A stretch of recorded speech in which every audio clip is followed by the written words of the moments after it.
গোপালগঞ্জের টুঙ্গিপাড়ার জোয়ারিয়া পাথরঘাটা বিল সহ বিভিন্ন বিলে প্রাকৃতিকভাবে জন্ম নেয়া লাল শাপলা প্রকৃতির সৌন্দর্যকে আরও বাড়িয়ে দিয়েছে। এসব বিলের ভরপুর লাল শাপলা দূর থেকে দেখে মনে হয় পুরো বিল যেন লাল গালিচা দিয়ে ঢাকা। বিলের এই সৌন্দর্য দেখতে দূর দূরান্ত থেকে ছুটে আসেন প্রকৃতিপ্রেমীরা।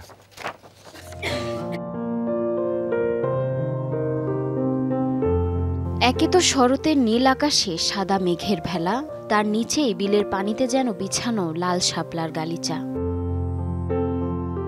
গোপালগঞ্জের টুঙ্গিপাড়া ও কোটালীপাড়া উপজেলায় এমন লাল শাপলার বিল রয়েছে অন্তত 25টি। এসব বিলে শুকনো মৌসুমে বোরো ধান চাষ করেন কৃষকরা, আর বর্ষা এলেই প্রাকৃতিকভাবে জন্ম নেয় লাল শাপলা।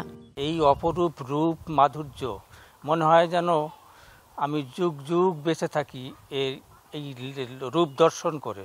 তো এখানে প্রায় আসি, এখানে দাঁড়িয়ে থাকি, সৌন্দর্য দেখি। কত ছাড়া এসে দেখে, ঘুরে ঘুরে দেখে, তাদের নিয়ে নৌকো নিয়ে আমরা ঘুরে ঘুরে দেখাই। এসব শাপলা যেন পাপড়ি মেলে স্বাগত জানাচ্ছে প্রকৃতিপ্রেমীদের। এমন নয়নাভিরাম সৌন্দর্য উপভোগে এসব বিলে প্রতিদিনই ভিড় জমান দেশের নানা প্রান্তের ভ্রমণ পিপাসুরা। ভাই বোনেরা, বন্ধু বান্ধবরা মিলে আসছি আনন্দ উপভোগ করার জন্য।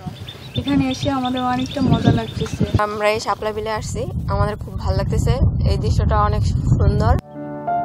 পর্যটকদের সুবিধার্থে এসব এলাকায় নানা রকম সুযোগ সুবিধা বাড়ানোর আশ্বাস দিয়েছেন জেলা প্রশাসক।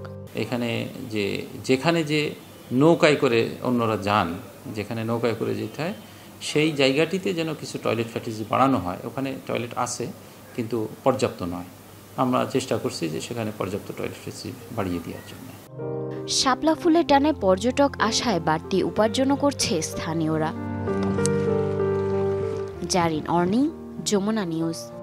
মধ্যপ্রাচ্যে সংকট উদ্বেগের সাথে পর্যবেক্ষণ করা হচ্ছে। সংঘাত দীর্ঘায়িত হলে বিশ্ব অর্থনীতিতে বড় ধাক্কা লাগবে, এমন মন্তব্য করেছে আন্তর্জাতিক মুদ্রা তহবিল IMF।